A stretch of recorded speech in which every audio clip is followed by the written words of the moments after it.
بسم اللہ الرحمن الرحیم الحمد للہ وکفا وسلام علی عبادہ الذین اصطفی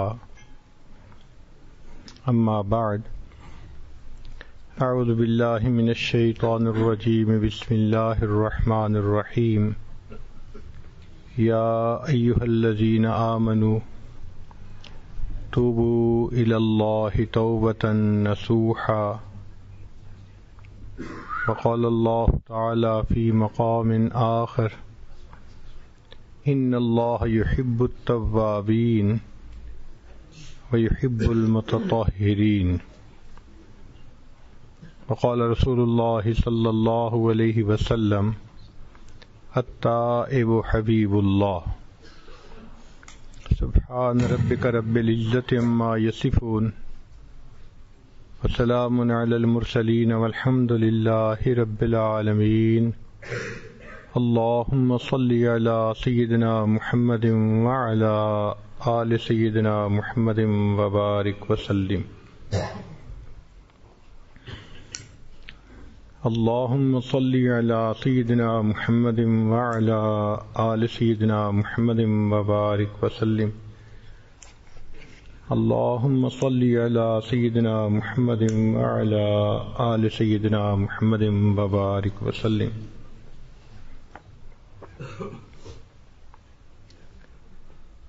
یا ایھا الذین آمنوا، اے ایمان والو، اے وہ لوگو جو اللہ تعالیٰ اور اس کے رسول صلی اللہ علیہ وسلم کے حکموں کو ماننے کا اقرار کر چکے ہو، جو عہد کر چکے ہو کہ ہم جو سنیں گے اس کو مانیں گے۔ توبوا الی اللہ توبۃ نصوحا، تم اللہ تعالیٰ کے سامنے سچی توبہ کرو۔ توبہ کہتے ہیں الرجوع من افعال مذمومۃ الی افعال محمودۃ، کہ برے کاموں کو چھوڑ کر انسان نیک کاموں کی طرف لوٹ جائے، اس کو توبہ کہتے ہیں۔ ہمارے اکابر نے اس لفظ کو، توبہ کو، خوب کھولا ہے۔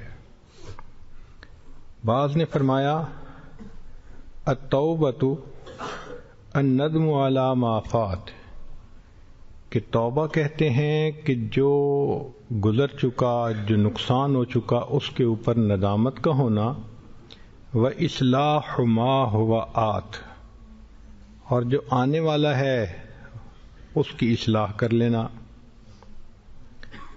بعض نے فرمایا التوبۃ الحیاء العاصم والباء الدائم،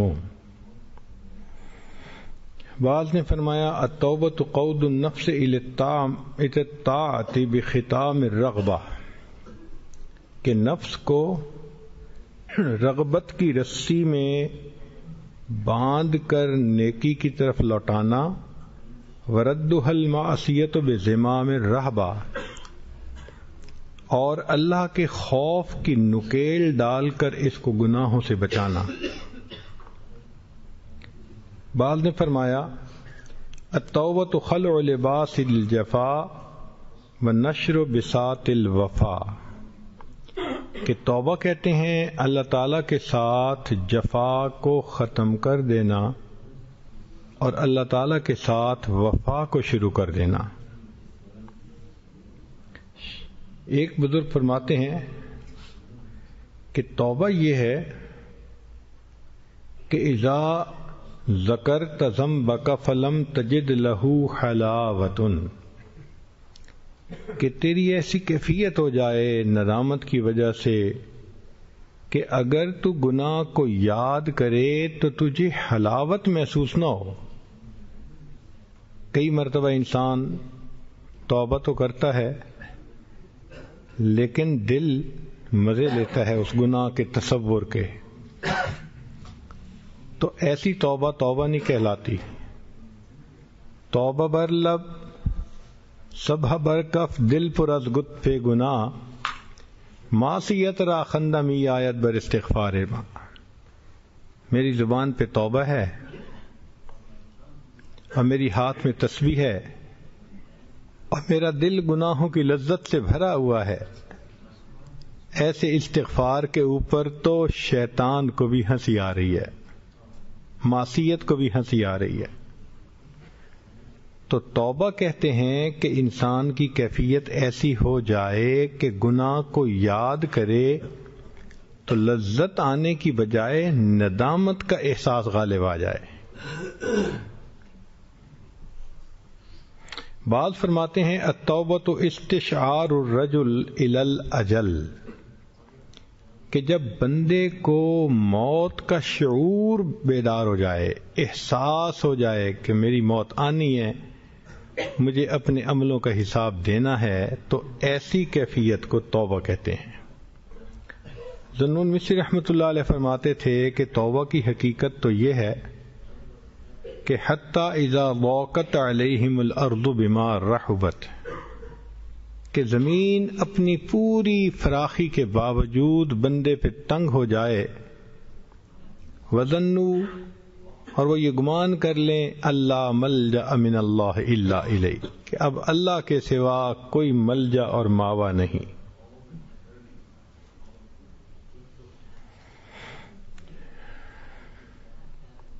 بعض بزرگوں نے فرمایا کہ التوبۃ ان یعلم العبد جراءتہ علی اللہ، کہ بندہ اللہ تعالیٰ کے سامنے اپنی بے باکی اور جرت کو پہچان لے کہ میں نے کیا کیا حرکتیں کی ہیں، وَيَرَا حِلْمَ اللَّهِ عَنْهُ، اور اللہ کے حلم کو بھی دیکھ لے کہ اللہ نے مجھے فوری سزا نہیں دی، ثُمَّ يَتُوبُ مِنَ الذَّنْبِ، پھر وہ گناہ سے توبہ کرے، وَيَعْزِمُ أَن لَّا يَرْجَعَ إِلَيْهِ كَمَا لَا يَرْجِعُ اللَّبَنُ فِي الضَّرْعِ، اور وہ گناہ سے اس طرح لوٹ آئے کہ جس طرح دودھ کا تھنوں میں واپس لوٹنا مشکل ہو جاتا ہے، اس کو توبہ کہتے ہیں۔ چنانچہ ابو الحجاج اکثری رحمۃ اللہ علیہ فرماتے تھے کہ حقیقت التوبتی، توبہ کی حقیقت یہ ہے، الذہاب الی الملک الوہاب، کہ انسان اللہ کی طرف سفر شروع کر دے، لوٹ جائے، جیسے قرآن مجید میں فرمایا گیا کہ انی ذاہب الی ربی سیہدین۔ چنانچہ شرائط ہیں توبہ کی۔ پہلی شرط اجتناب المحارم، کہ انسان گناہوں سے بچے، رد المظالم، انسان حقوق کو لوٹائے، جو لوگوں کے حق غصب کیے، نقصان دیا، ان کو لوٹائے، والنیت اللہ یعود، اور نیت ہو کہ اب میں نے گناہ نہیں کرنا۔ جب یہ تین چیزیں ہوں گی تو اس کو توبہ کہیں گے۔ چنانچہ علماء نے لکھا کہ توبہ میں تینوں زمانے پائے جاتے ہیں، ماضی، حال اور مستقبل۔ وہ کیسے کہ الندم علی ما مضی، جو گزر گیا ماضی میں اس کے اوپر ندامت، الاقلاع فی الحال، جو پریزنٹ ہے اس میں گناہوں سے رک جانا، اور تیسرا العزم علی اللہ یعود فی المستقبل، کہ مستقبل میں گناہوں کی طرف نہ لوٹنا۔ تو جب تین زمانوں کے یہ عمل پائے جائیں گے تو توبہ پکی ہو جائے گی۔ اس کا مطلب یہ کہ انسان گناہ کو چھوڑے اللہ رب العزت کے ڈر، خوف کی وجہ سے۔ اگر نیت کوئی اور ہوئی تو وہ توبہ نہیں کہلائے گی۔ مثال کے طور پہ ایک بندے نے جوا کھیلنا چھوڑ دیا، یا نقصان بڑا ہوتا ہے، تو اگرچہ جوا کھیلنا چھوڑ دیا یہ توبہ نہیں کہلائے گی، کیونکہ مقصود اللہ کا خوف نہیں ہے، نقصان کا ڈر ہے۔ اگر ایک آدمی اس لیے چوری نہ کرے کہ بدنامی ہو جائے گی تو یہ توبہ نہیں کہلائے گی، یا کوئی آدمی اس لیے زنا نہیں کر سکتا کہ امپوٹنٹ ہو گیا تو یہ توبہ نہیں کہلائے گی۔ توبہ کا مطلب اللہ کی ناراضگی سے بچنے کے لیے عمل کو چھوڑ دینا. اس لیے سب سے پہلے عقائد کے اوپر جو انسان کے خطائیں ہوں ان سے توبہ کرے. جیسے بعض بدعات پہ انسان عمل کرتا ہے تو ان بدعات سے توبہ کرنا، ان کو چھوڑ دینا، یہ زیادہ اہم اور ضروری ہوتا ہے. اپنے عقیدے کو علماء اہل سنت والجماعت کے مطابق بنا لے، اور پھر اس کے بعد جو حقوق ہیں لوگوں کے وہ ان کو واپس کرے. یہ سمجھیں کہ یہ حقوق اللہ سے بھی زیادہ اہم ہے. حدیث پاک ہے، رد الدرہم الی ربہ اعظم عند اللہ من 70 صلاۃ مقبولۃ. ایک درہم کسی بندے کا حق واپس لوٹا دینا اللہ کے نزدیک 70 مقبول نمازیں پڑھنے سے زیادہ فضیلت رکھتا ہے. عبد الوہاب شیرانی رحمۃ اللہ علیہ فرماتے ہیں، حضرت اللہ تعالی محرم دخولها علی کل من علیہ تابعۃ للآدمیین، کہ جس بندے کے اوپر انسانوں کے حقوق ہوتے ہیں اس بندے کے لیے اللہ کی بارگاہ کے اندر قبولیت یہ حرام ہوتی ہے. چنانچہ ابراہیم ادم رحمۃ اللہ علیہ فرماتے ہیں کہ میں بیت المقدس میں تھا، ٹھنڈ بہت تھی، بستر بھی نہیں تھا، تو میں ایک صف کے اندر لپٹ گیا تاکہ کچھ ٹھنڈ کم ہو جائے. اچانک منور چہرے والے کچھ لوگ آئے کہ دیکھنے میں لگتا تھا کہ شاید یہ فرشتے ہیں، اور مجلس ہوئی. ان میں سے ایک نے کہا یہاں کوئی غیر بندہ نظر آتا ہے. تو جو ان میں بڑے تھے وہ کہنے لگے ہاں یہ ادھم کا بچہ پڑا ہوا ہے اور اس کو ولایت کیسے مل سکتی ہے، اس نے تو فلاں بندے کی کھجور بغیر اجازت کے کھائی ہوئی ہے.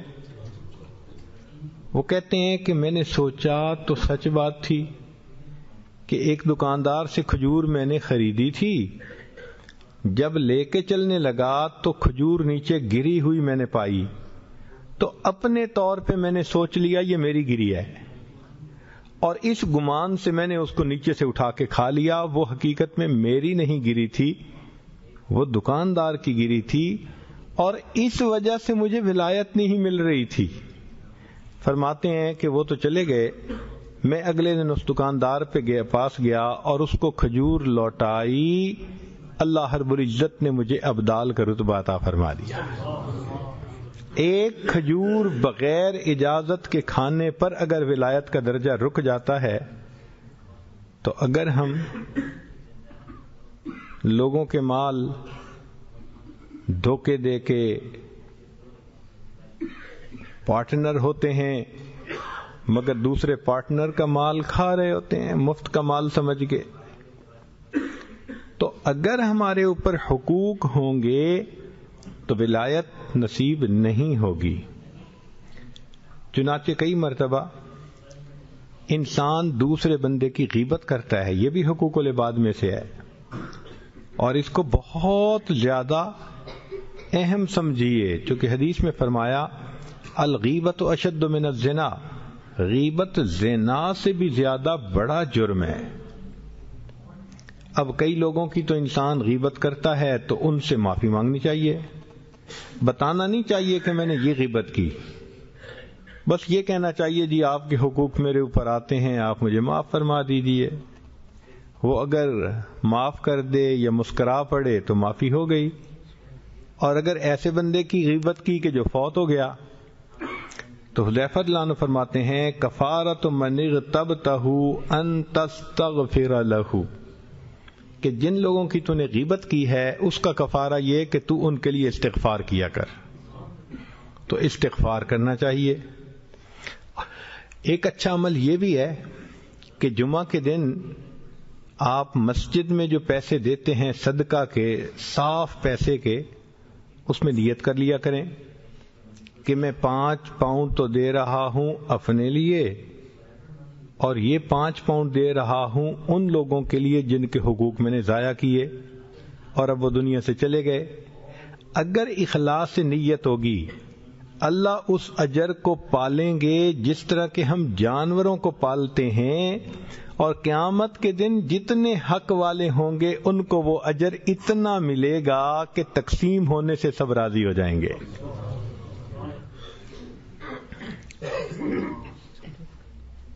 کئی مرتبہ انسان توبہ کرنا چاہتا ہے لیکن توبہ ڈیفیکلٹ ہوتی ہے. نیت کرتا ہے میں توبہ کروں، نہیں کر پاتا. صبح توبہ کرتا ہے، شام توڑ دیتا ہے، شام کو توبہ کرتا ہے اور صبح میں توڑ دیتا ہے. باوجود کوشش کے اپنے اندر کی ٹیمپٹیشن کو نہیں روک پاتا، بدنظری کرتا ہے، غیبت کر دیتا ہے اور دوسرے گناہ کر لیتا ہے. تو اگر ایسی صورت ہو تو پھر کیا کرے بندہ؟ اللہ تعالیٰ علماء کرام کو جزائے خیر دے کہ انہوں نے ہمیں بے سہارا نہیں چھوڑا، ہر چیز اسپیل آؤٹ کر کے کھول کھول کے بتائی ہے. چنانچہ جس بندے کے لیے توبہ کرنا مشکل ہو، من اسرت علیہ توبۃ فلیکثر من قولہ، تو فرمایا کہ جس کے لیے توبہ مشکل ہو وہ یہ فکرہ زیادہ پڑھا کرے، اللہم انی اسألک بحق بسم اللہ الرحمن الرحیم تب علی انک انت التواب الرحیم. اس فکرے میں اللہ نے ایسی برکت رکھی ہے کہ ہمارے مشائخ نے فرمایا کہ اس کی برکت سے، بسم اللہ الرحمن الرحیم کی برکت سے جب توبہ کی اللہ توبہ قبول فرما لیتے ہیں. تو یہ فکرہ یاد کر لیجئے، اللہم انی اسألک بحق بسم اللہ الرحمن الرحیم. اگر عربی یاد نہ رہے تو یوں کہہ لیں، اللہ بسم اللہ الرحمن الرحیم کی برکت سے میری توبہ کو قبول فرما لیجئے.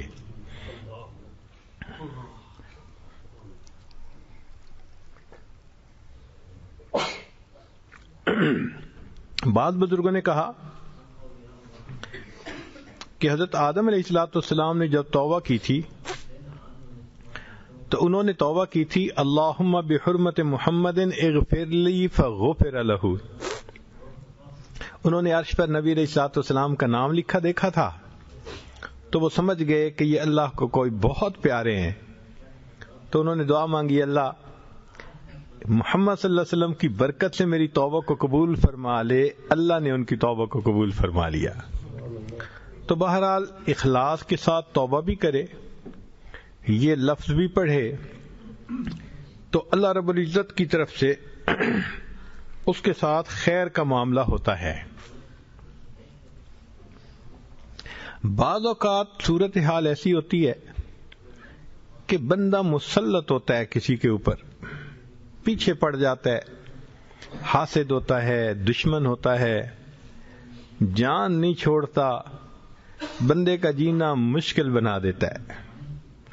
کاروباری لوگ، دفتری لوگ اس قسم کے لوگوں کو جانتے ہی ہیں، لیگ پولنگ ہو رہی ہوتی ہے، ایسے لگتا ہوتا ہے کہ دوسرے بندے کا بس چلے تو روئے زمین کی بجائے اس کو ابھی زیر زمین پہنچا دے، ایسے ہوتا ہے. تو اگر کوئی ایسا ظالم مسلط ہو جائے، پیچھے پڑ جائے، ٹف ٹائم دینے لگ جائے، تو بزرگوں نے فرمایا اذا تسلط علیہ احد، اگر کوئی مسلط ہو جائے تو یہ دعا مانگا کریں، اللہم اغفر لی الذنب الذی سلطت بہ علی ھذا. اللہ میرے اس گناہ کو معاف کر دے جس گناہ کی وجہ سے آپ نے اس کو میرے اوپر مسلط فرما دیا. تو ایسا کرنے سے اللہ تعالیٰ اس ظالم سے نجات عطا فرما دیتے ہیں.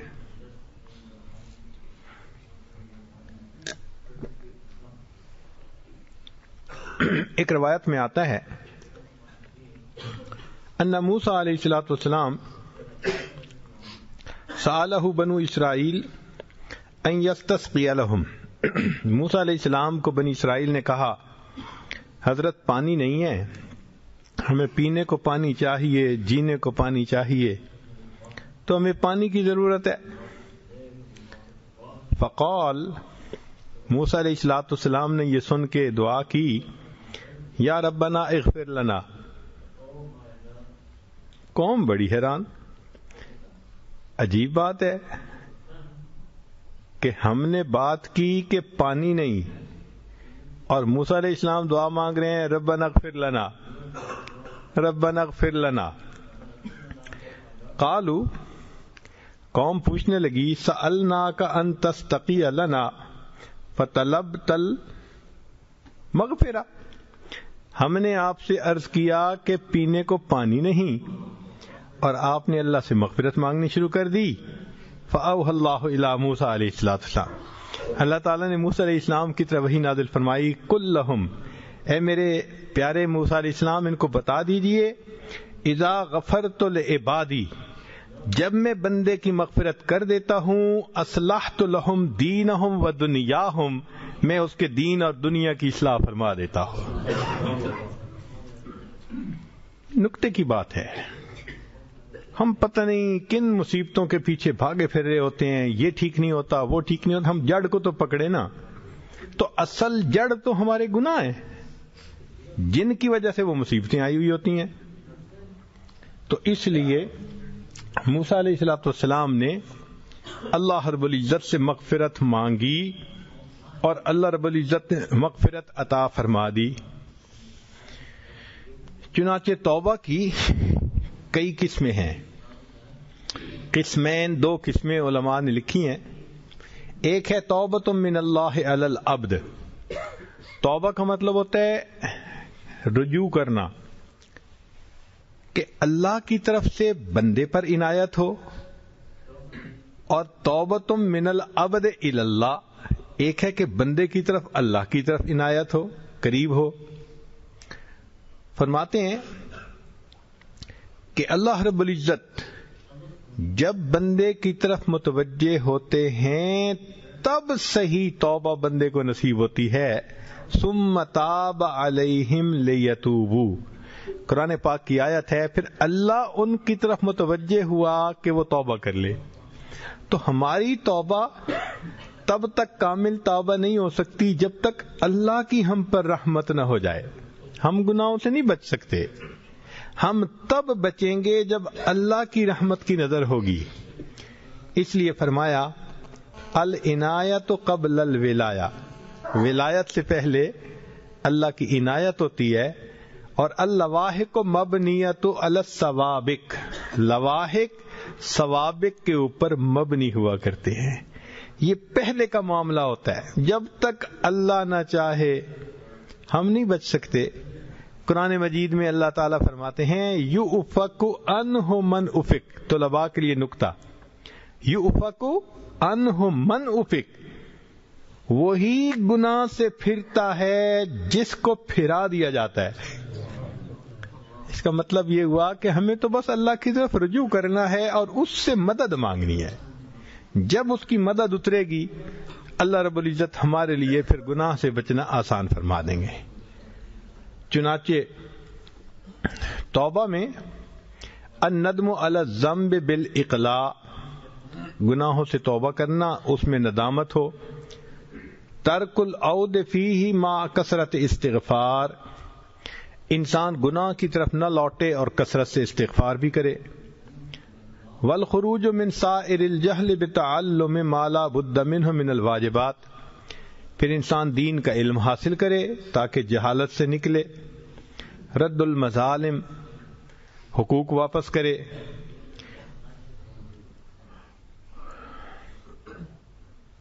وتحجر اخوانک اصحاب السوء، اور تیرے جو برے دوست ہیں ان سے تو الگ ہو جا۔ جب تک برے دوستوں کو نہ چھوڑے گناہوں سے جان نہیں چھوٹتی۔ امام غزالی رحمۃ اللہ علیہ اپنی کتاب میں لکھتے ہیں کہ یار بد مار بد سے زیادہ برا۔ فارسی میں مار کہتے ہیں سانپ کو، اور مار بد کہتے ہیں زہریلا سانپ۔ تو فرماتے ہیں کہ جو یار بد ہے، برا دوست ہے، وہ مار بد سے زیادہ برا، زہریلے سانپ سے زیادہ برا. اور پھر آگے دلیل دیتے ہیں کہ برا دوست ڈسے گا، ہاں سانپ ڈسے گا تیری جان چلی جائے گی، برا دوست ڈسے گا تیرا ایمان چلا جائے گا. اس لیے یار بد مارے بد سے زیادہ برا. پھر آگے لکھتے ہیں کہ یار بد شیطان سے بھی زیادہ برا. اس کو جب پہلی مرتبہ پڑھا تو ہمیں بھی حیرت ہوئی، یا اللہ، شیطان تو بدبخت ہے، شقی ہے، مردود ہے. اب یہ جو بھی ہوگا یار بد، یہ فاسق و فاجر ہوگا کوئی. مگر وہ فرماتے ہیں کہ یار بد شیطان سے بھی زیادہ برا. تو پھر اس کے بعد انہوں نے آگے تشریح فرمائی، فرماتے ہیں دیکھو، شیطان صرف بندے کے ذہن میں گناہ کا خیال ڈالتا ہے، اس سے زیادہ تو کچھ نہیں کرتا. اس لیے قیامت کے دن شیطان کہے گا کہ اللہ، میں نے تو ان کو گناہوں کے صرف خیال ڈالے تھے، یہ عمل نہ کرتے، مجبور تو نہیں کیا تھا. تو شیطان فقط ذہن میں خیال ڈالتا ہے، جبکہ برا دوست ذہن میں خیال بھی ڈالتا ہے، بازو پکڑ کے بندے سے گناہ کا ارتکاب بھی کروا دیتا ہے. تو اس کا مطلب کہ یار بد شیطان سے بھی زیادہ برا. تو گناہوں سے بچنا چاہتے ہیں تو جو گناہ کا ذریعہ بن رہے ہیں، قریب میں ہیں، جو بھی ہیں، ان سے انسان اللہ کے لیے الگ ہو جائے. وَتَصْلُحَ مَطْعَمَكَ وَمَلْبَسَكَ، کھانا بھی اپنا پاکیزہ کر لے اور اپنے کپڑے بھی پاکیزہ کر لے. چونکہ حدیث پاک میں ہے کہ ایک بندہ جس کا لباس حلال کا نہیں، کھانا حلال کا نہیں، وہ یا رب یا رب یا رب غلاف کعبہ کو پکڑ کے کر رہا ہوتا ہے، اللہ اس کی دعا کو رد فرما دیتے ہیں. وَتُقْصِرَ مِنَ الْبَكَاءِ وَالتَّضَرُّعِ إِلَى اللَّهِ تَعَالَى فِي الْعَفْوِ عَمَّا مَضَىٰ، اور اللہ تعالیٰ کے سامنے کثرت سے اپنے گناہوں پہ نادم ہو کر روئے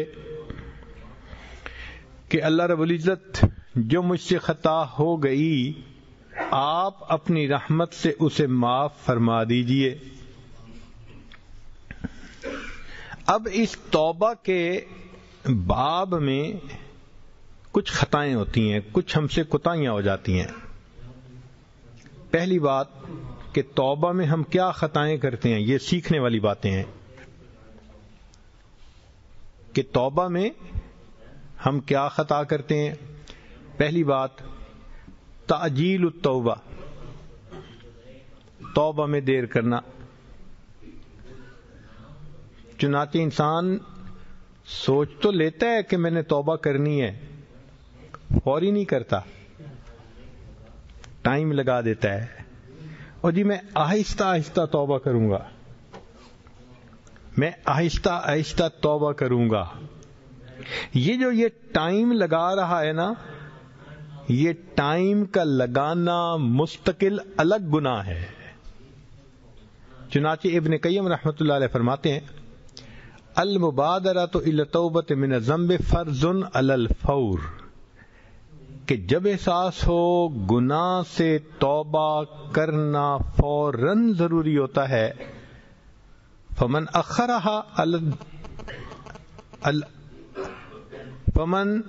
اخرها اصاب التاخیر، جس نے اس کو مؤخر کیا اس نے تاخیر کا گناہ اور کیا. فاذا تاب من الذنب، اگر اس نے گناہ سے توبہ بھی کر لی، باقیہ علیہ توبۃ اخری، اس پر دوسری توبہ بھی ضروری ہے. وہی توبتہ من تاخیر التوبہ، کہ اس نے توبہ میں تاخیر کیوں کی تھی. تو معلوم ہوا کہ توبہ کرنا ایک عمل، اور اگر تاخیر کر لی تو پھر اس تاخیر پر بھی توبہ کرنا یہ دوسرا کام ہو جاتا ہے. دوسرا ہوتا ہے الغفلۃ عن التوبہ، کہ کئی مرتبہ انسان توبہ سے غافل ہوتا ہے، احساس ہی نہیں ہوتا کہ میں نے کرنا ہے یا نہیں کرنا.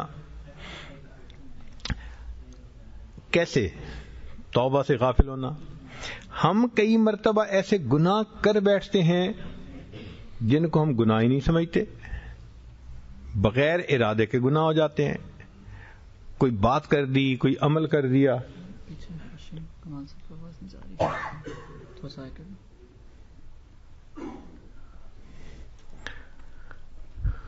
تو کوئی ایسی بات کر دی کہ جس کی وجہ سے دوسرے کا دل دکھی ہوا اور ہم نے نوٹ ہی نہیں کیا، تو گناہ تو صادر ہوا، ہمیں پتہ نہیں. اب ہم اس سے غفلت اور گناہ کیسے، اس سے توبہ کیسے کریں گے؟ تو یہ ایک دوسری چیز ہے کہ گناہوں سے توبہ تو لازم ہے، ضروری ہے، مگر احساس ہی نہیں کہ گناہ ہے یا نہیں. اس کو کہتے ہیں توبہ سے غفلت.